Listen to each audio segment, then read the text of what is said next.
Welcome to MY Chanel Real Life Wonders. Look, sweetheart, I don't care what the new diversity quotas say. This is my mat. On my mat, you're a liability until you prove otherwise. And right now, all I see is someone who's going to get a real operator killed. Is that clear?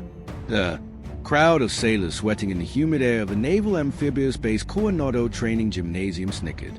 Nervously, they stood in a wide differential circle on the worn blue mats, the air thick with the smell of rubber, disinfectant, and exertion.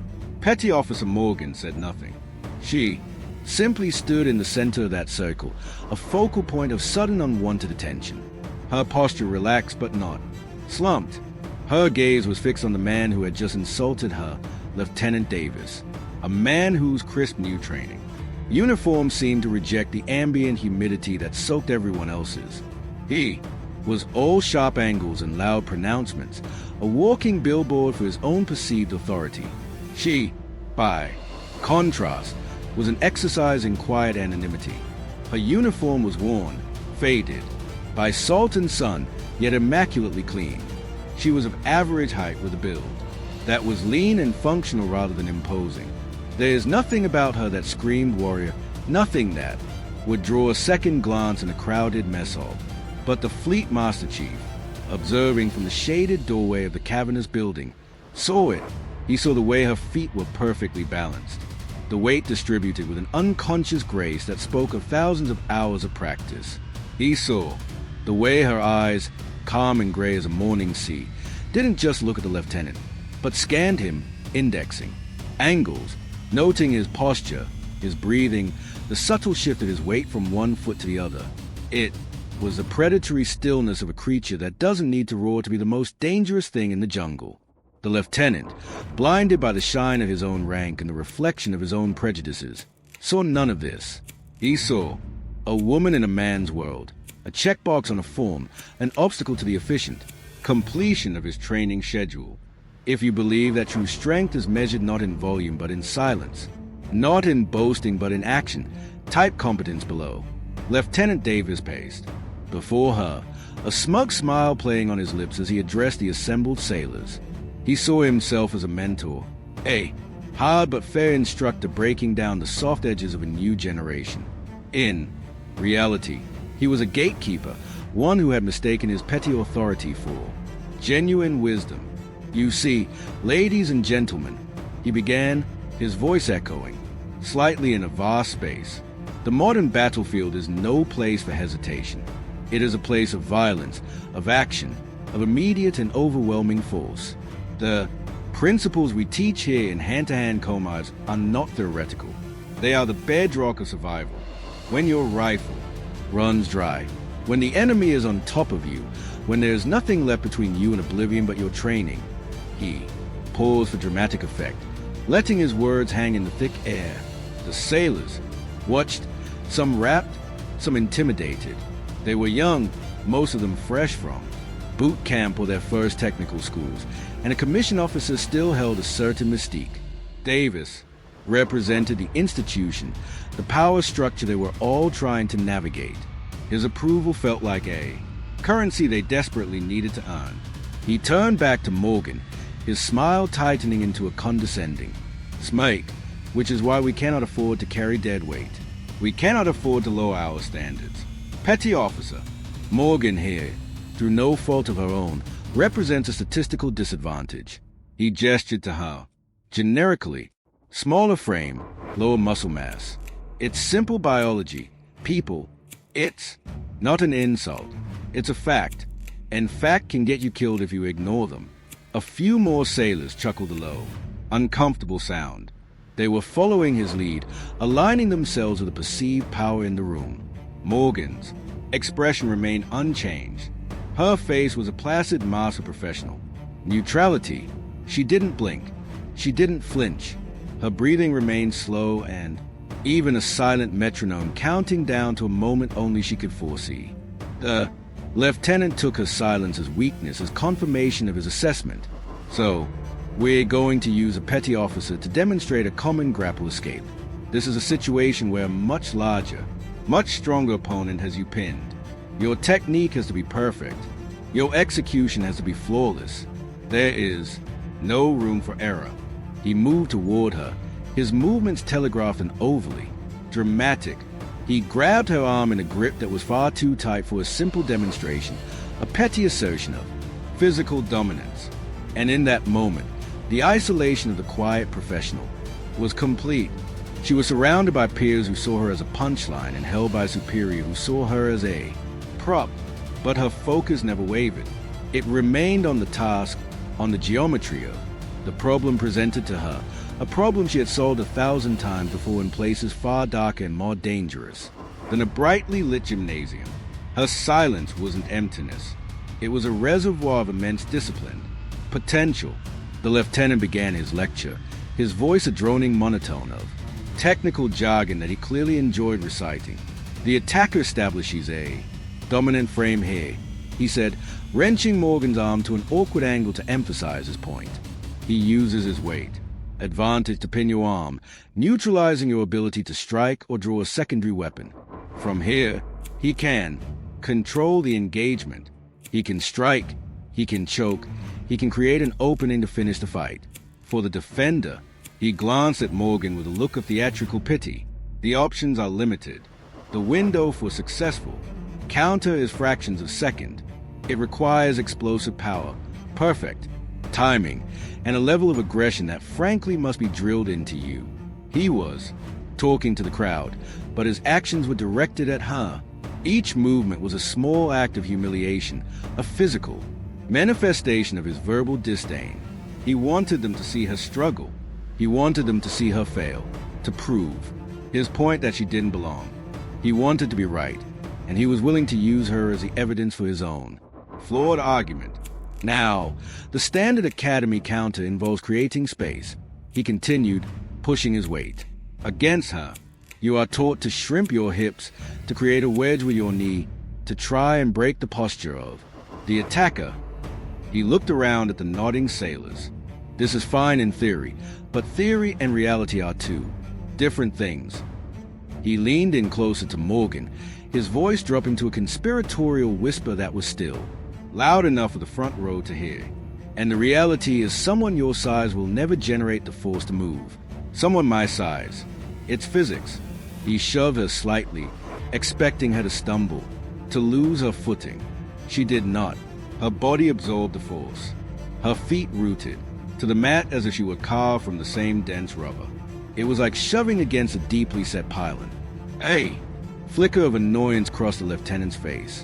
A brief crack in his confident facade. The demonstration wasn't going according to his script. She was supposed to be reactive, off balance, weak.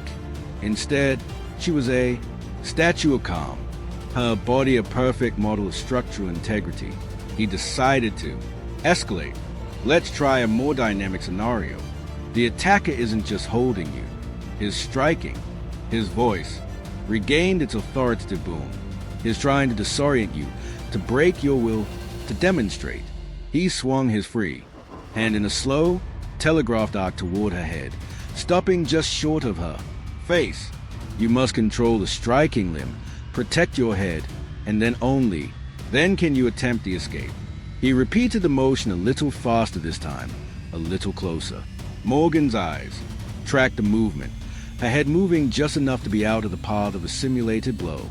Her economy of motion, almost supernatural. There was no wasted energy, no panic flinch. It was a calculated, precise response of a finely tuned machine. This infuriated him. Competence was a silent reputation of his entire thesis.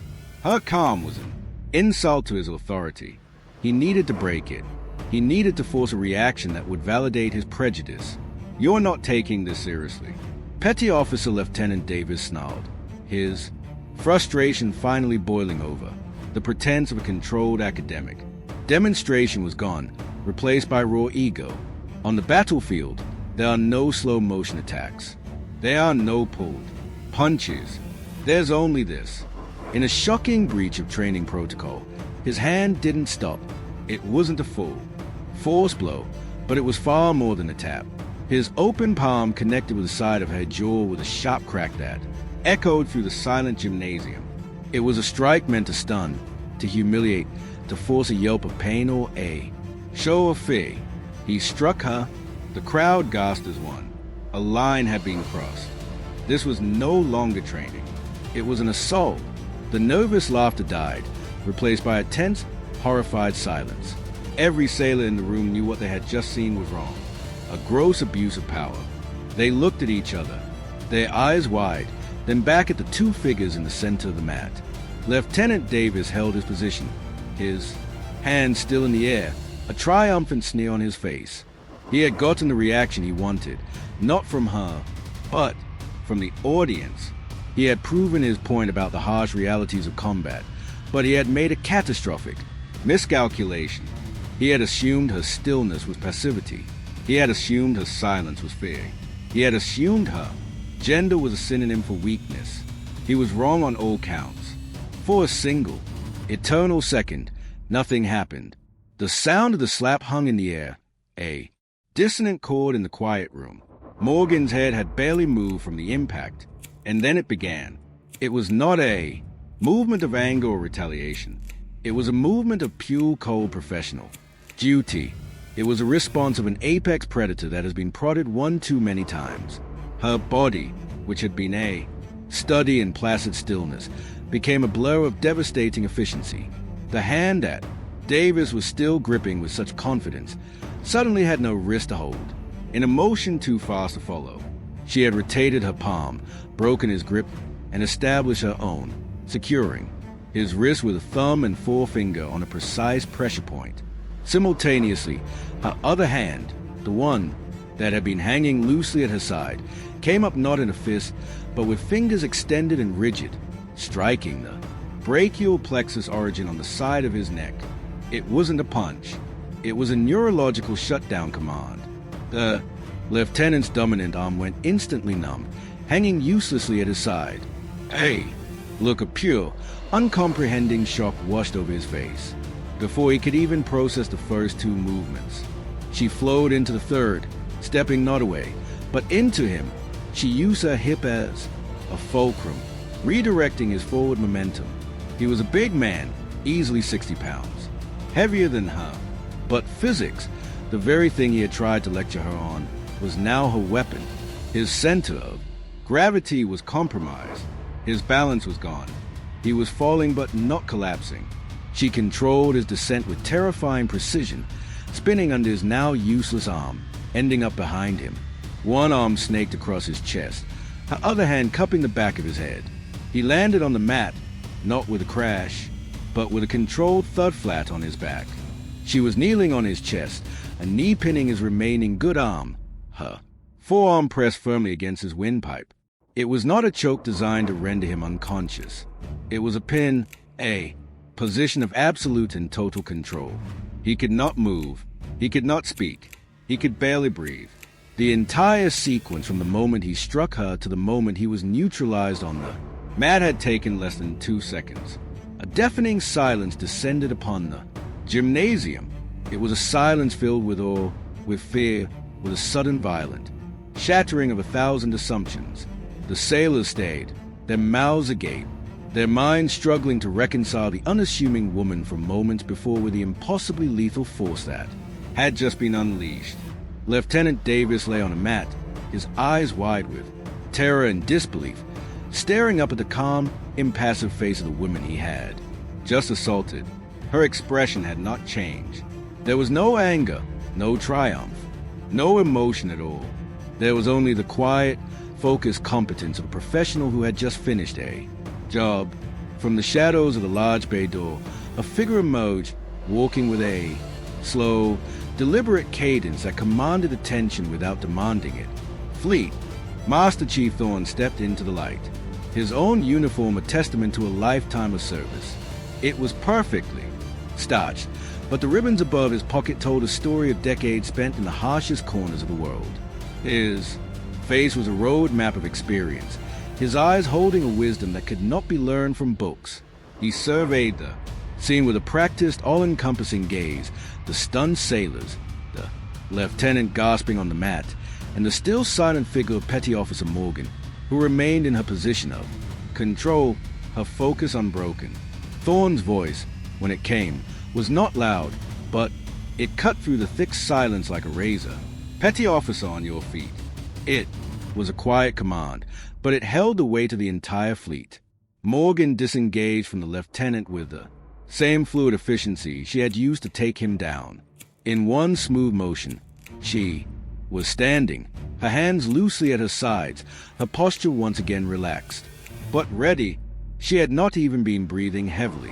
Lieutenant Davis scrambled to his feet, shame and fury wearing on his face. He opened his mouth to speak, to protest, to offer some blustering excuse, but the Master Chief silenced him with a single sharp glance. Thorne's eyes were like chips of ice.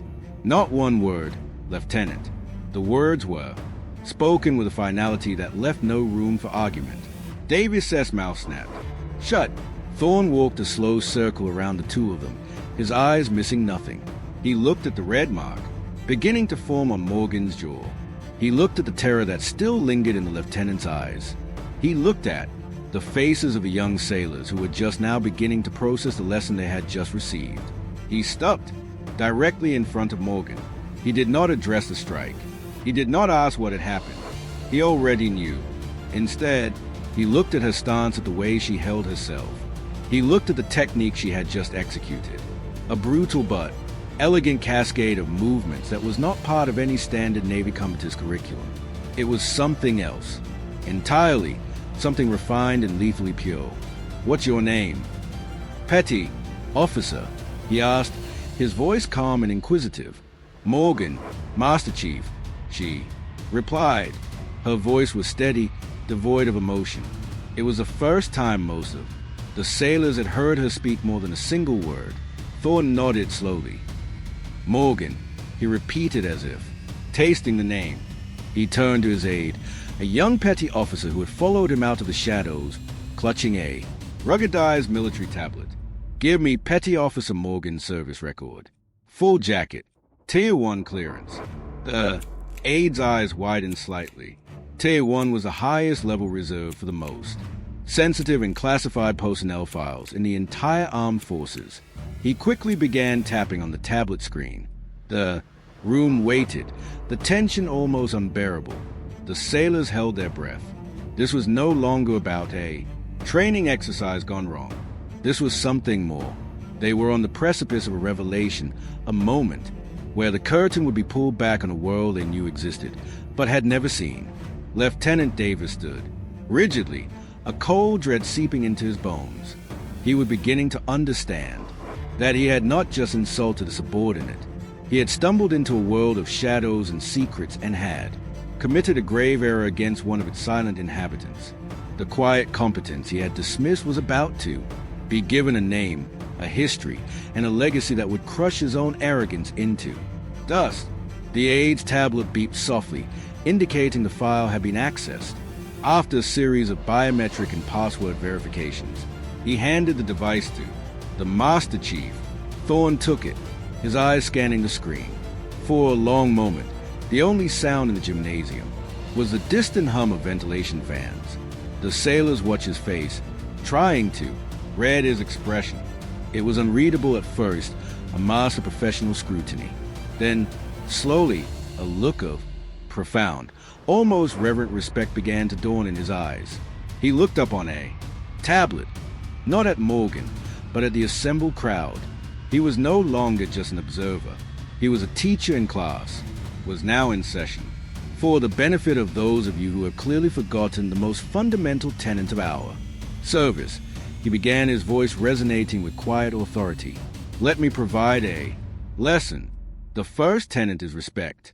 Respect for your shipmates regardless of rank, gender, or appearance. The second is to never ever make assumptions." He paused, letting the words sink in. He then turned his gaze directly onto Lieutenant Davis, and the temperature in the room seemed to drop by 10 degrees. "You, Lieutenant, have failed on both counts. Today, spectacularly," he lifted the tablet. "You assume that because Petty Officer Morgan is a woman, she is weak. You assume that because she is quiet, she is timid. You assume that because her rank is lower than yours, you had the right to disrespect and assault her in front of her peers. He took a step closer to the lieutenant, his voice dropping to a low, dangerous growl. You did not see a warrior. You saw a target for your own insecurities. You were wrong. Thorne turned back to the crowd. Let me tell you who you were looking at. He began to read from the tablet, his voice clear and precise, each word landing like a hammer blow. Name, Morgan, specialist, first class. Room stirred. Specialist, not petty officer. It was a different pay grade scale, one used almost exclusively in the shadowy world of Naval Special Warfare Unit designation. Naval Special Warfare Development Group, a collective sharpen take a breath. Dev Group, the formal name for SEAL Team 6. It was a unit so secretive that its very existence was often a matter of speculation. They were the tip of the spear's tip, the most elite operators in the entire U.S. military. The sailors stared at Morgan in stunned disbelief. This quiet, unassuming woman was one of them. It seemed impossible. Combat, Deployment 7.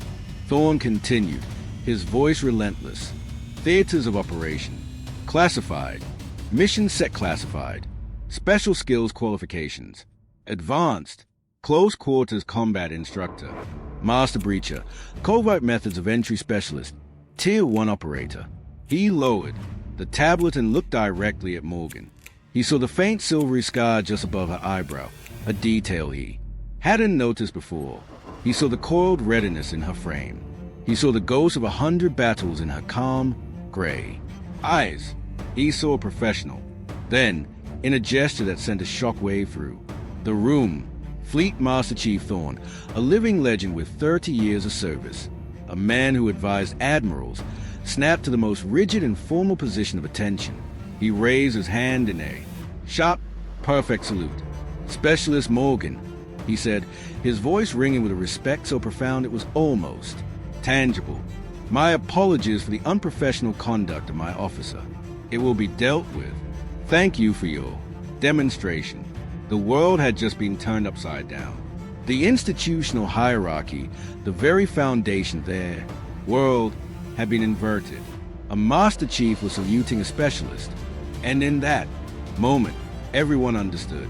They were not in the presence of Sailor. They were in the presence of a legend. The legend of Specialist Morgan spread through the base, not like wildfire, but like a pressure wave from a distant explosion.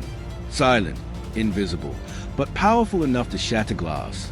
It traveled not through official channels, but through the whispered conversations in mess halls, the hushed tones in barracks after. Lights out, the sudden respectful silences that fell whenever she entered a room. The story became a modern fable, a piece of institutional folklore passed from sailor to sailor. It was told in 100 different ways, with each telling adding a new layer of mythic detail. In some versions, she had taken down 3 lieutenants.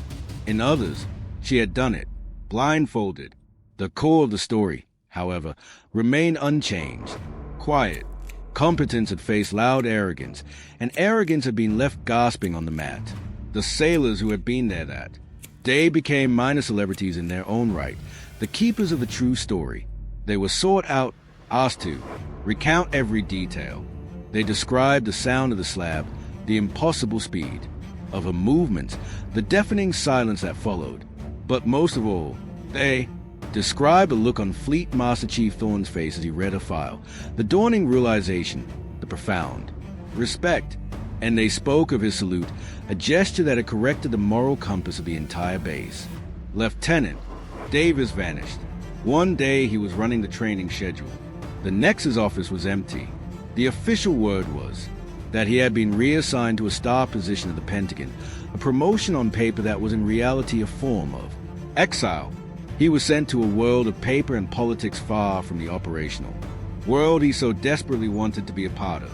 The unofficial story was that Master Chief Thorne had personally escorted him to the base commander's office for a conversation that had been described by a secretary outside as 10 minutes of complete silence, followed by 1 minute of quiet, terrifying instruction. Davis was broken, his career trajectory permanently altered.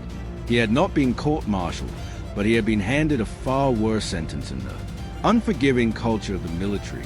He had been rendered irrelevant. His name became a cautionary tale, a verb used by instructors to describe the career-ending mistake of underestimating a quiet professional. To be a Davis was to be a fool blinded by your own ego. The training curriculum at the combat facility was quietly updated. A new module was added focusing on leverage-based takedowns against a larger opponent. It was officially designated Module 7B, Asymmetrical Grappling Techniques. Unofficially, everyone on the base, from the newest recruit to the most seasoned chief, called it the Morgan Counter. The blue mat where the incident had occurred became a kind of landmark. Someone, no one ever knew who, had taken a permanent black marker and drawn a small, simple star in the exact spot where the lieutenant's head had rested. It was a subtle memorial, a quiet acknowledgement that something significant had happened there. It was a reminder that the most important lessons are often the most painful, and that respect is not a right or rank, but a currency earned through character and competence.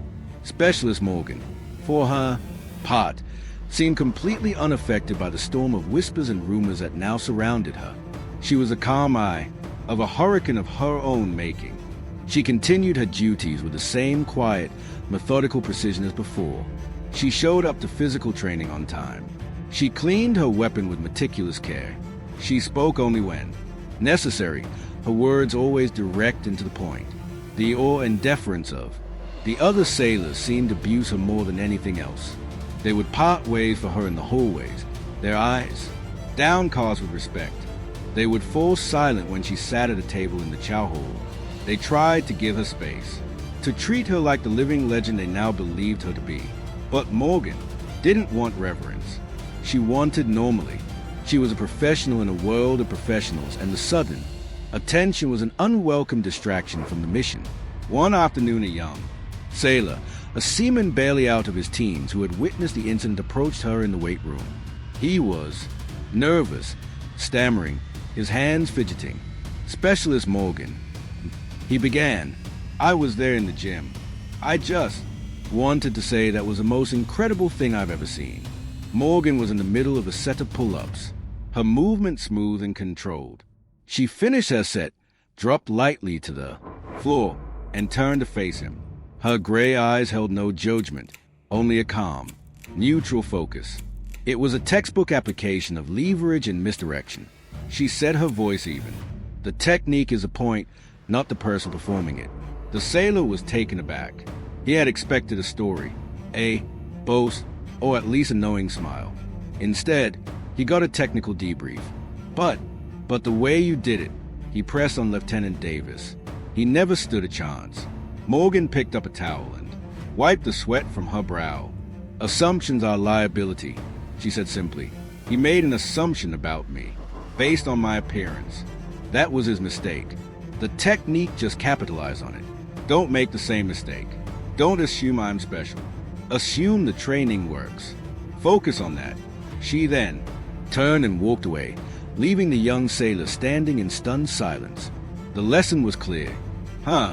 Identity was not in her reputation, but in her discipline. Her worth was not defined by the stories told about her, but by the principles she embodied. The legend was about the action, not the actor. And in this way, she began to transform the culture of the base, not through her myth, but through her quiet, consistent example. She taught them that the ultimate power was not in being known, but in being prepared. The true professional doesn't need an audience. They need only a standard and the discipline to meet it every single day. Years passed. The story of Specialist Morgan and Lieutenant Davis solidified from recent memory into established folklore, a foundational myth for a new generation of sailors passing through Coronado. The star on the blue mat was still there, its edges faded, but its meaning undiminished. It was now pointed out to every new class of recruits on their first day of combative training. The instructors, many of whom were now telling a story they had only heard secondhand, used it as their opening lesson. They would gather the nervous, impressionable young men and women in a circle around the star and begin the tale. This spot on the mat, a grizzled chief petty officer would say, his voice low and serious. We call this the Davis. Mark. It's named after a lieutenant who used to teach here, a man who thought he knew everything, a man who confused the insignia on his collar with actual strength. He would let them absorb that, letting them look at their own pristine uniforms and the ranks on their own sleeves. He believed that respect was owed to him because of his rank. He believed strength was determined by size. He believed a person's work could be judged by their gender. He learned on this very spot that all of his beliefs were wrong. He learned that respect is earned through competence. He learned that true strength is about leverage, not muscle. And he learned that the most